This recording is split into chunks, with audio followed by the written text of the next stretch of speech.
ఇప్పుడు జోనాథన్ నాయక్ మన ఆర్టీఎఫ్ టీంకి అర్థం కాకుండా ఒక మ్యాజిక్ చేశాడు. ఆ మ్యాజిక్ని మీ ముందు నేను ప్రజెంట్ చేయబోతున్నాను.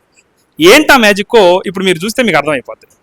ఇక్కడ గమనించండి, ఇది చూశారు కదా, చాలా క్యాలిక్యులేటెడ్గా ఈ ముందు మాట అనే దగ్గరకు ఇది కట్ అయ్యేటట్టు తన ప్రజెంటేషన్ పెట్టాడు అనమాట. ఎందుకు ఇలా కట్ అయ్యేటట్టు పెట్టాడో మీకు నేను చెప్తా. ఇక్కడ చూడండి, ఇక్కడ చూడండి, ఇక్కడ మాత్రం ఇక్కడ దాకా వచ్చేటట్టు పెట్టాడు. అక్కడేమో కట్టేటట్టు పెట్టి ఇక్కడేమో ఇక్కడ దాకా వచ్చేటట్టు పెట్టాడు. మరి జోనాథన్ నాయక్ ఇక్కడ దాకా ఎందుకు పెట్టాడు? ఇందులోనే ఉంది అసలు మర్మం. మన ఆర్టీఎఫ్ వాళ్ళకు కూడా అర్థం కాని మ్యాజిక్ ఇదిగో ఇక్కడ ఉందండి. జోనాథన్ నాయక్, నువ్వు మ్యాజిక్లు చేస్తే మాకు తెలియదు అనుకుంటున్నావా? బయటపడిపోయావు. చూపిస్తాను అందరికీ.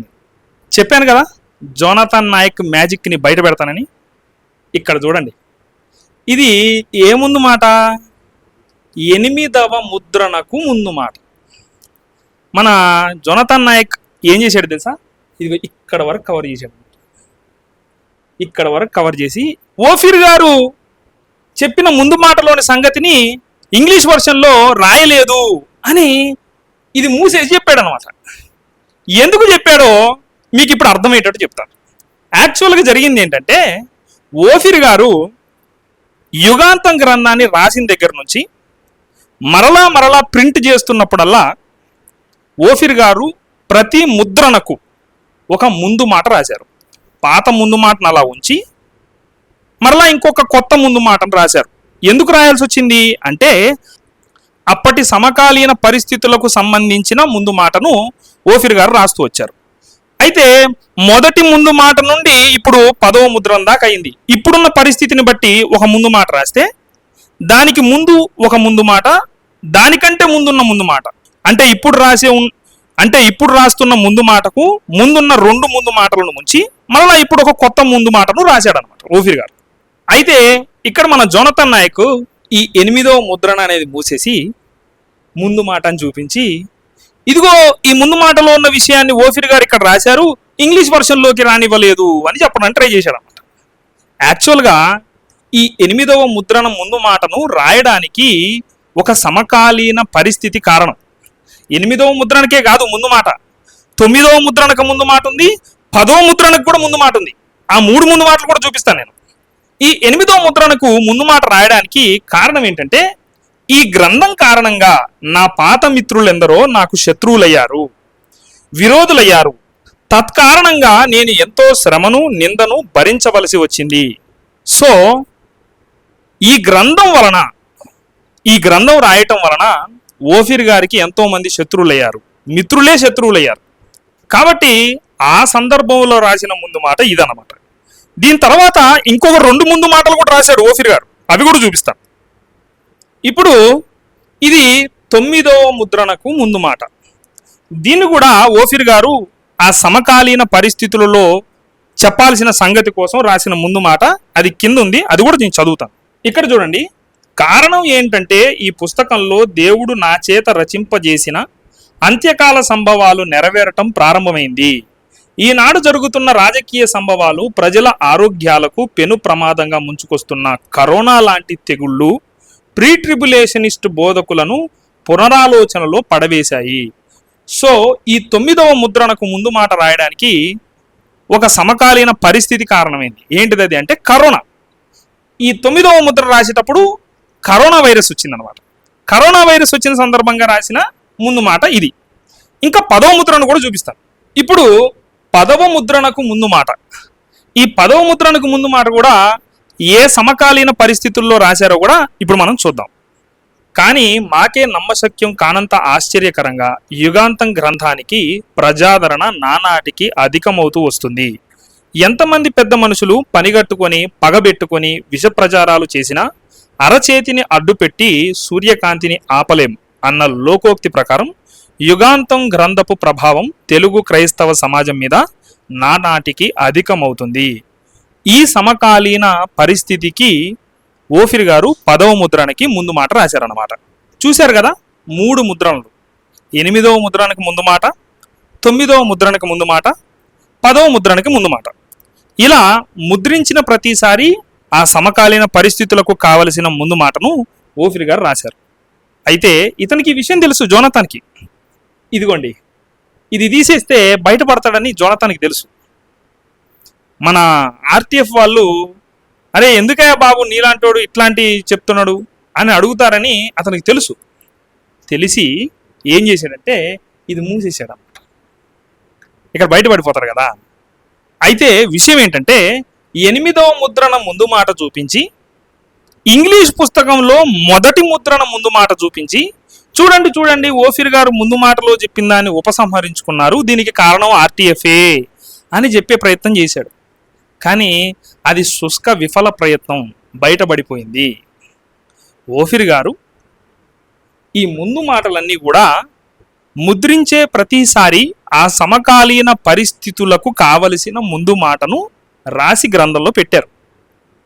కానీ మన జోనతన్ నాయక్ ఏం చేశాడు? 8వ ముద్రణ ముందు మాట తీసుకొచ్చి, ఇంగ్లీష్ పుస్తకం యొక్క మొదటి ముద్రణ ముందు మాట తీసుకొచ్చి, ఒక లేని సంగతిని జోనతన్ నాయక్ సృష్టించి ఓఫిర్ గారి మీద బురద జల్లే ప్రయత్నం చేశాడు.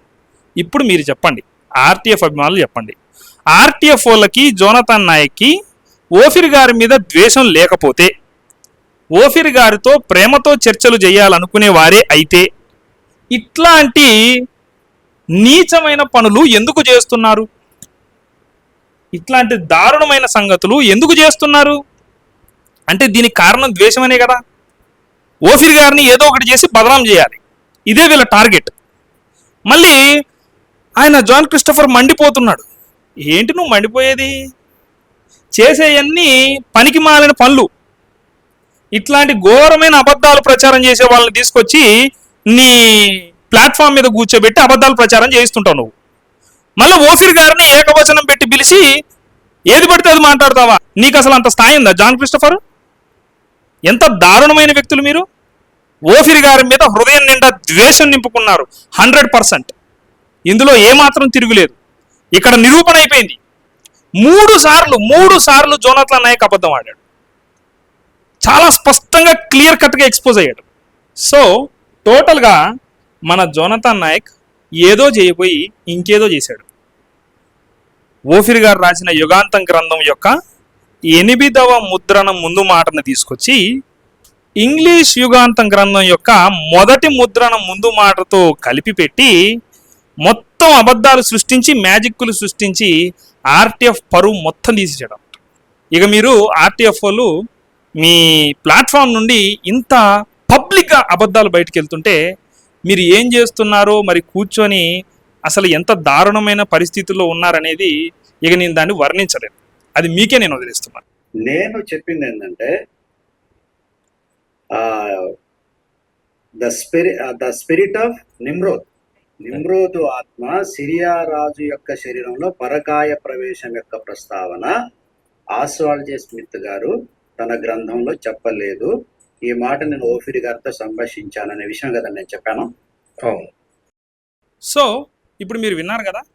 ఇప్పుడు నేను ఈ జోనతన్ నాయక్ అనే వ్యక్తి ఎంత మోసగాడు అంటే, ఇతను చెప్పే మాటలు ఎంత దారుణమైన అబద్ధాలో నేను మీ ముందు ప్రజెంట్ చేయబోతున్నాను. ఇతను ఇంత మోసగాడు కాబట్టే ఓఫిర్ మినిస్ట్రీస్లోంచి బయటికి వెళ్ళాడు.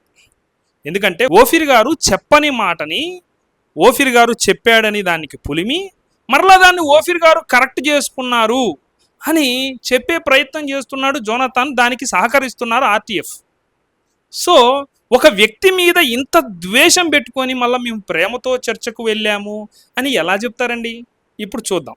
అసలు ఓఫిర్ గారు ఆస్వాల్డ్ జే స్మిత్ గారు చెప్పిన స్టేట్మెంట్ విషయంలో అసలు ఓఫిర్ గారు ఏం చెప్పారు అనే దాన్ని మనం ఇప్పుడు చూద్దాం.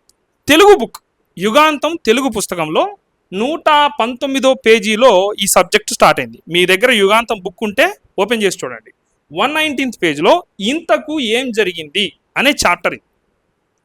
ఇంతకు ఏం జరిగిందనే చాప్టర్లో ఓఫిర్ గారు ఆ బాటమ్లెస్ పిట్లో అంటే అగాధ కూపములో నుండి ఒక ఆత్మ బయటికి రాబోతుంది, సిరియా రాజు పునరుద్ధానం చెందలేదు, యాక్చువల్గా సిరియా రాజు దేహములో ఇంకొక ఆత్మ దూరింది అనే విషయాన్ని చెబుతూ ఇంతకు ఏం జరిగింది అనే chapter రాశారనమాట.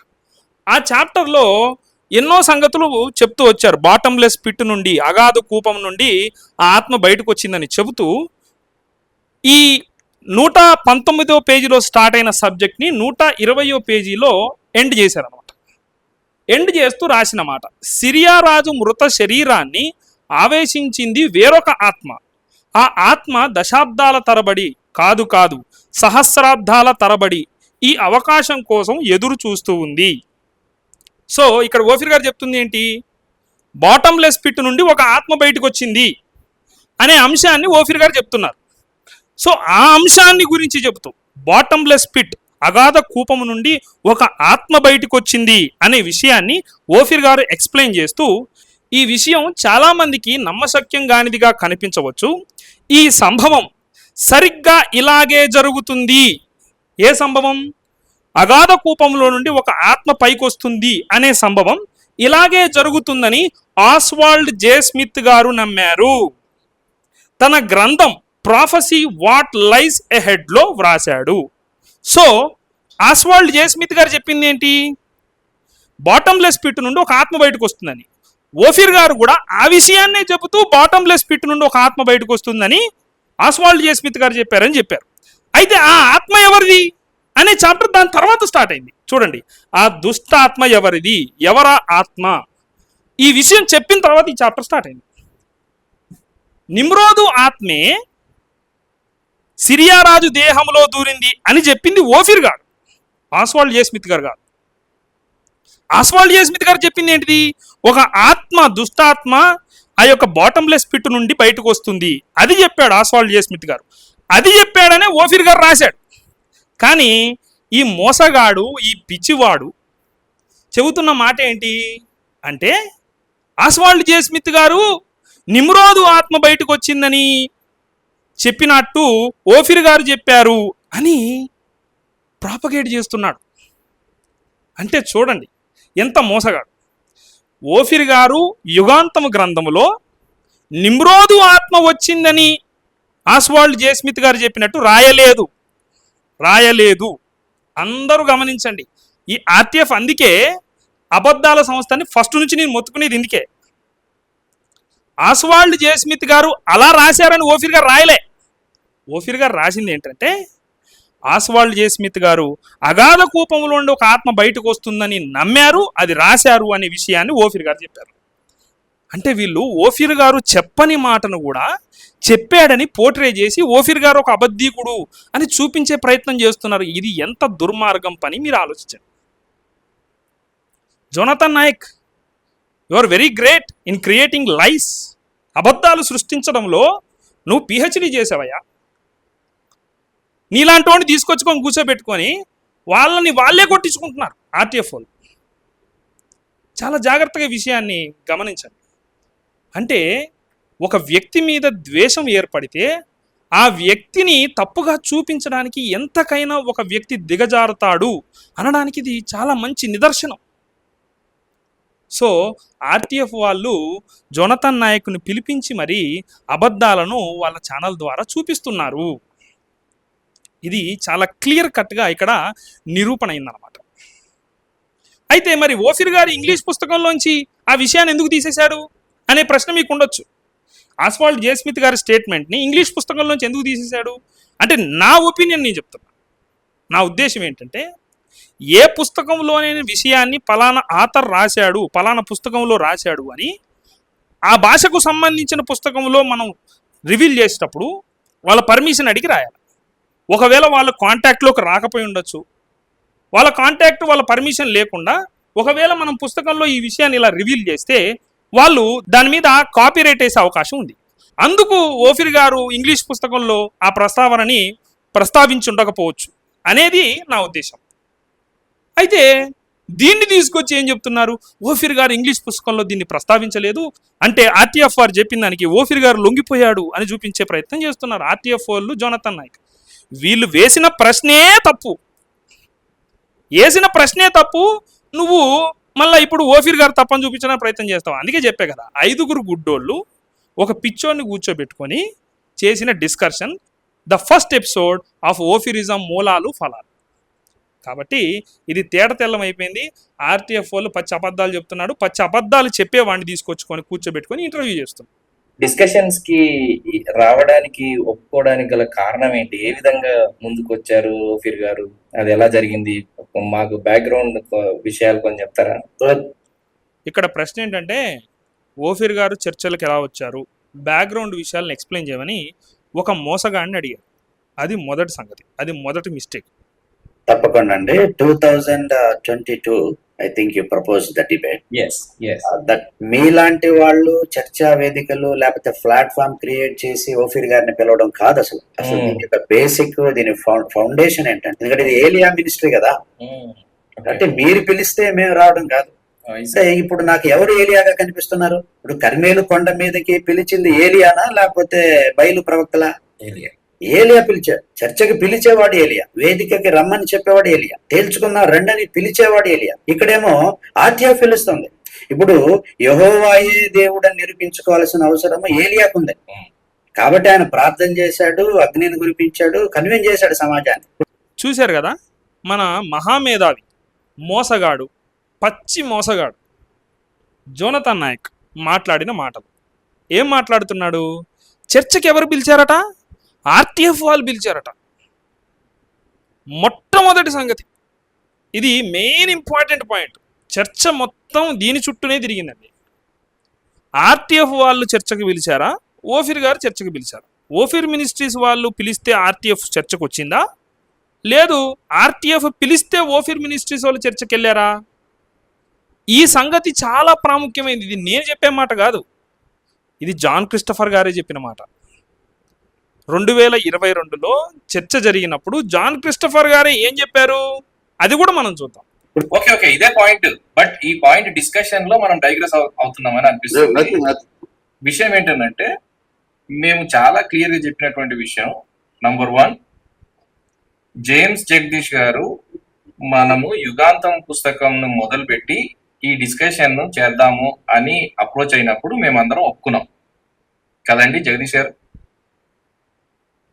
Right. So our subject అంటే నంబర్ 1, ఓకే, మీరు పిలిచారు మమ్మల్ని ఈ పుస్తకం మీద ప్రశ్నలు వేయండి అని. అది ఎందుకు మర్చిపోతున్నారు? అందుకే నేను చెప్తాను అన్న, మీరు ఆగమన్నారు, మీరు నాగమంటే ఆగారు. అదే చెప్తున్నా, మీరు ఈ పుస్తకాన్ని విశ్లేషణ చేయడానికి రండి అని పిలిచారు, మేము వచ్చాం. మీరు ఆర్టీఎఫ్ గా మీరు విశ్లేషించండి అని పిలిచినప్పుడు మేము అంగీకరించాం. చూశారు కదా, మన జాన్ క్రిస్టఫర్ గారు ఎంత అద్భుతంగా అబద్ధాన్ని ప్రజెంట్ చేశాడు. ముందు వీడియోలోనేమో ఆ పచ్చి మోసగాడు జోనథన్ నాయక్ ఏమంటాడు, ఆర్టీఎఫ్ వాళ్ళు ఓఫీర్ మినిస్ట్రీస్ని చర్చకు పిలిచారు అని అంటాడు. ఓఫీర్ మినిస్ట్రీస్ని చర్చ కోసం అప్రోచ్ అయ్యారు. ఎవరు అప్రోచ్ అయ్యారట? ఆర్టీఎఫ్ వాళ్ళు అప్రోచ్ అయ్యారు. సో చర్చకు పిలిచేవాడే ఏలియా. సో ఆర్టీఎఫ్ఏ నాకు ఏలియా లాగా కనపడింది అని పనికి మాలిన చెత్త, పనికి మాలిన అబద్ధాలన్నీ మాట్లాడాడు. అట్లా మాట్లాడుతున్నప్పుడైనా మన మహాజ్ఞాని, రైట్ థియాలజీ ఫారంలో ఉన్న పెద్దలలో ఒకడైన మన జాన్ క్రిస్టఫర్ గారైనా కాదండి జోనథన్ నాయక్ గారు, మేము ఆ లైవ్లో స్పష్టంగా చెప్పాము, చర్చకు పిలిచింది వారే అండి, మేము కాదండి పిలిచింది అని చెప్పాలనా వద్దా? చెప్పలేదు. చెప్పకపోగా ఎస్ అని అన్నాడు అనమాట. అంటే అర్థం ఏంటి? చర్చకు మేమే పిలిచామని ఒప్పుకున్నట్టే కదా. మరి చర్చలో నువ్వెందుకు ఆ మాట అన్నావు? జేమ్స్ జగదీష్ గారు యుగాంతం గురించి చర్చిద్దామని మీరు అప్రోచ్ అయ్యారు అని చాలా స్పష్టంగా చెప్పావు. అంత మాత్రమే కాదు, చర్చకు రమ్మని మీరు పిలిచారు, మీరు రమ్మంటేనే మేము వచ్చాం అని అక్కడ చెప్పి ఇక్కడికి వచ్చి ఎంత అద్భుతంగా అబద్ధం ఆడుతున్నాడండి. ఇప్పుడు మళ్ళీ ఈ జాన్ క్రిస్టఫర్ గారు అంటారు మొన్న లైవ్లో, ఓఫిరిజం మూలాలు దాని ఫలాలు అనే విషయాన్ని గురించి మేము చెప్పబోతున్నాం, ఓఫిర్ మినిస్ట్రీస్ వాళ్ళు పండగ చేసుకోండి అట. దాని తర్వాత అంటాడు మళ్ళీ, మేము సత్యాన్నే చెబుతాం అట. సత్యాన్ని చెబుతావా? మరి ఇంత పచ్చిగా అబద్ధం ఆడుతున్న నువ్వు సత్యాన్ని చెబుతావు అంటే జనాలు ఎట్లా నమ్ముతారు అనుకున్నావు? జాన్ క్రిస్టఫర్, ఎంత దారుణమైన పచ్చి అబద్ధం! ప్రజలందరూ చూస్తారనే కనీస భయం కూడా లేదు నీకు. ప్రజలందరూ చూస్తున్నారు, ప్రజలు నన్ను క్వశ్చన్ చేస్తారు, క్రైస్తవ సమాజం చూస్తుంది, నేను ఇలాగ అబద్ధం ఆడకూడదనే భయం కూడా నీకు లేదు. ఒక వ్యక్తిని నెగిటివ్గా చూపించడానికి, కేవలం ఒక వ్యక్తిని నెగిటివ్గా చూపించడానికి నువ్వు బరి తెగించి ఇంత దారుణమైన అబద్ధాలు ఆడుతున్నావు. ఇక్కడ చర్చకు మేము పిలవలేదు, మీరే పిలిచారని ఓఫిర్ మినిస్ట్రీస్ అన్నాడు కదా. ఇక్కడ ఎందుకన్నాడు తెలుసా మీరే పిలిచారని? ఎందుకన్నాడంటే ఓఫిర్ గారు ఒక ప్రతిపాదన చేశారు. ఏంటి ఆ ప్రతిపాదన అంటే, మేము క్వశ్చన్స్ అడుగుతాం నెక్స్ట్ చర్చలో, నెక్స్ట్ డిస్కషన్లో we will ask the questions, you have to answer అని అంటే, జాన్ క్రిస్టఫర్ గారు ఏమన్నాడంటే, మేము పిలవలేదండి మిమ్మల్ని చర్చకి, మీరే మమ్మల్ని పిలిచారు చర్చకి, అందుకు మేము వచ్చాం కానీ మీరు మమ్మల్ని క్వశ్చన్ చేయడం కాదు అనే విషయాన్ని చెప్తూ వచ్చాడు అనమాట. విషయాన్ని డివేట్ చేస్తున్నారు. మేము పిలవలేదు మిమ్మల్ని చర్చకి, మీరే మమ్మల్ని పిలిచారని చెప్తున్నాడు. అంటే ఎంత దారుణంగా అబద్ధాలు, ఎంత అద్భుతంగా చాకచక్యంగా ఆడుతున్నారు. అప్పుడేమో మేము ఆన్సర్ చేయాల్సి వస్తుందేమో అని చెప్పి చర్చకు మేము పిలిచింది కాదన్నా. ఇప్పుడేమో నిన్ను ఏలియా అంటున్నాడు కదా, అందుకని చర్చకు మేమే పిలిచామంటాం. అంటే ఏ ఎండకి ఆ గొడుగు పట్టగలిగే అంత సామర్థ్యం ఉన్నోడు మన జాన్ క్రిస్టఫర్. ఈయన వచ్చాట ఇప్పుడు సత్యం చెప్తాడట. ఎవరు నమ్ముతారు నువ్వు సత్యం చెప్తావంటే? సరే ఇది అట్లా పోనీ. జోనథన్ నాయక్ ఏమన్నాడంటే, చర్చకు పిలిచేవారే ఏలియా అన్నాడు కదా. ఈ వీడియోలో జాన్ క్రిస్టఫర్ గారు ఏమన్నాడు? చర్చకి మీరు పిలిచారు, మేం పిలవలేదు, ఇది ఎందుకు మర్చిపోతున్నారు అన్నాడు. చర్చకి మీరు పిలిచారు అన్నాడు కదా. సో జాన్ క్రిస్టఫర్ గారు జోనథన్ నాయక్ చెబుతుంటే మౌనంగా ఎస్ ఎస్ ఎస్ అంటున్నాడు కదా. సో ఆ లెక్కన జోనథన్ నాయక్ మాటలన్నింటినీ జాన్ క్రిస్టఫర్ యాక్సెప్ట్ చేశాడు. సో చర్చకు పిలిచేవాడే ఏలియా అనేది జాన్ క్రిస్టఫర్ గారు కూడా యాక్సెప్ట్ చేశాడు. సో జాన్ క్రిస్టఫర్ గారు కూడా యాక్సెప్ట్ చేశాడంటే చర్చకు పిలిచేవాడే ఏలియా అయితే, ఓఫిర్ గారు ఏలియా అయితే, చర్చకు వచ్చిన మీరెవరు? బయలుదేవి ప్రవక్తలా? అంటే ఎంత నీచానికి దిగజారుతారండి. ఏ ఎండకు ఆ గొడుగు పడతావా? 2 నాలుకల ధోరణి అంటారు చూసారా, ఇది సాతానుగాడుకుండే లక్షణము. అందుకే నేను ఆ వచనం చదివాను, అబద్ధమునకు జనకుడు వాడు. ఇట్లా పచ్చి అబద్ధాలు ఆడే వాళ్ళందరూ ఎవరి సంబంధులు మరి మీరు చెప్పండి, ఆడియన్స్ డిసైడ్ చేయండి, కామెంట్ చేయడానికి అవకాశం ఇస్తున్నా. ఇట్లా పచ్చి అబద్ధాలు ఆడేవాళ్ళు ఎవరి సంబంధులు? దేవుని సంబంధులు అయితే ఇంత పచ్చిగా, ఇంత పబ్లిక్గా, ఇంత క్రైస్తవ సమాజానికి మేలు చేద్దాం అనుకొని జరుగుతున్న చర్చ విషయంలో ఇంత పబ్లిక్గా అబద్ధం ఆడతారా? ఎంత దారుణమైన విషయం. So totally John Christopher is a great liar, చాలా పెద్ద అబద్ధీకుడు. సో మరి ఈ జాన్ క్రిస్టఫర్ అనే అబద్ధీకుణ్ణి కలిగిన సంస్థ, ఆ అబద్ధీకుణ్ణి ఒక కోర్ కమిటీ సభ్యుడిగా, ఆ అబద్ధీకుణ్ణే వాళ్ళ సంస్థకి పెద్దగా కలిగిన సంస్థ, మరి అది అబద్ధాల సంస్థ కాకుండా ఏమైంది? సో అబద్ధాల సంస్థ, అబద్ధీకుణ్ణి కలిగిన సంస్థ, అబద్ధాలకి జనకుడు సాతానే కాబట్టి మరి అది కూడా సాతాను సంస్థే. That's all, hence proved. ఇంకా ఈ విషయం గురించి వీళ్ళు మాట్లాడిన సంగతులు ఉన్నాయి, అవి కూడా విందాం. వాస్తవానికి ఈ విషయాలన్నీ మాకు తెలియదు, అంటే మీ మధ్యలో ఈ డిస్కషన్స్ జరిగిన విషయాలు మాకు తెలియదు. కానీ ఇది చాలా అద్భుతంగా ఉంది. వాస్తవానికి మాకు కూడా ఇది చాలా అద్భుతంగా ఉందండి. ఇంత పచ్చి అబద్ధీకుడని ఈ వీడియోలు చూసిన తర్వాతే మాకు అర్థమైంది. సిన్సియర్ గా ఎఫర్ట్ పెట్టాము, చాలా ప్రేమపూర్వకంగా ఎఫర్ట్ పెట్టాము. అసలు ప్రేమపూర్వకంగా ఎఫెక్ట్ పెట్టారా మీరు? ఇంత పచ్చి అబద్ధాలు ఆడేవాడు ప్రేమపూర్వకంగా ఎఫెక్ట్ పెట్టాడంటే ఎవరు నమ్ముతారు? ప్రపంచం నమ్మదు, క్రైస్తవ సమాజం నమ్మదు. అర్థమైందా? గుర్తుపెట్టుకోండి. ఇప్పుడు ఈ 2 నాలుకల ధోరణి ఉన్నవాడు, ఈ అబద్ధీకుడైన జాన్ క్రిస్టఫర్ 2012లోనే ఓఫిర్ గారి గురించి అమెరికాలో చెప్పాడట. ఇప్పుడు అబద్ధాలు చెప్పినోడు, ఇంత పబ్లిక్ అబద్ధాలు చెప్పినోడు వెనకాల నిజాలు చెప్తాడని మనం నమ్మగలమా? సరే, ఏం చెప్పాడో విన్నాం. నాకు మిమ్మల్ని గురించి నేను మొదట విన్నది 2012 సంవత్సరంలో అనుకుంటా. మీరు యుఎస్ లో ఓఫిర్ మినిస్ట్రీ స్టార్ట్ చేయడానికి అక్కడికి వెళ్ళారు కదా? అవునండి, కరెక్ట్. అదే ఇప్పుడు మీకు తెలియని విషయం నేను ఒకటి చెప్తాను. ఏంటంటే 2012 సంవత్సరంలో తెలుగు క్రిస్టియన్ ఫెలోషిప్ TCF వాళ్ళ మధ్యలో యూత్ వింగ్ వాళ్ళ మీటింగ్స్ లో మాట్లాడడానికి నేను న్యూజెర్సీ వచ్చాను. అప్పుడు ఓఫిర్ గారు కూడా అక్కడికి వచ్చారు. మీరు ఓఫిర్ గారిని పిలిపించారు. అప్పుడు ఓఫిర్ గారి ద్వారా అక్కడ పరిచర్య ఆరంభించాలని TCF వాళ్ళను మీటింగ్ కి మీరు ఇన్వైట్ చేశారు. అప్పుడు డేవిడ్ చిగురుపాటి అంకుల్, ఇంకా అక్కడ ఉన్న పెద్దలందరూ కూడా అసలు ఓఫిర్ గారి డాక్టరీన్ ఏంటి మాకు తెలియదు బాబు, చెప్పు అని నన్ను ఒక నైట్ కూర్చోబెడితే నేను అప్పటికే ఈ పుస్తకాలు చదివి ఉంటాను. కాబట్టి అందులో ఇలా ఉంది డాక్ట్రిన్లు. రెండోది ఏంటంటే నాకు ఓఫిర్ గారి గురించి 89వ సంవత్సరం నుండి తెలుసండి. నేను ఈయూలో ఉన్నప్పుడు మా సీనియర్ అడ్వైజర్ ఓఫిర్ గారి చర్చికి వెళ్ళేవాడు. ఓఫిర్ గారి చర్చ్ లో వన్ ఆఫ్ ద ఎల్డర్స్ అన్నమాట. వారి ద్వారా అంటే అక్కడ జరుగుతున్న విషయాలు అన్ని తెలుసు అవి.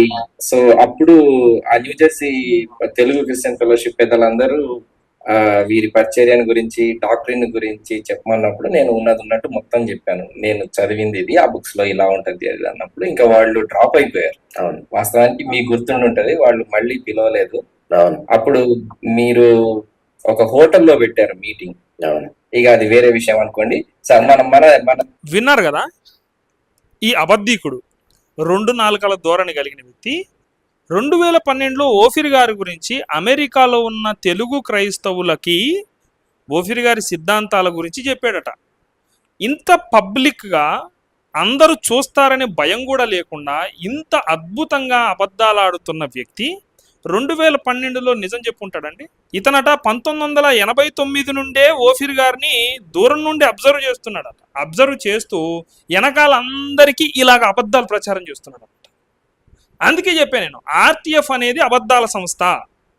ఆర్టీఎఫ్లో ఉన్న ఆ యొక్క core committee member, RTF main committee member ఈ జాన్ క్రిస్టఫర్ ఇంత పెద్ద అబద్ధాలు ఆడుతున్నాడంటే ఆర్టీఎఫ్ టీం ఎలాగుంటుంది? ఆర్టీఎఫ్లో ఉన్న వాళ్ళు ఎట్లాంటి వాళ్ళు? ఒక మాట మీరు ఆలోచించండి, వీక్షకులు ఆలోచించండి. ఆర్టీఎఫ్లో ఉన్న వాళ్ళు ఎట్లాంటి వాళ్ళు అయి ఉంటారు? అందరూ అబద్ధీకులు అయి ఉంటారు.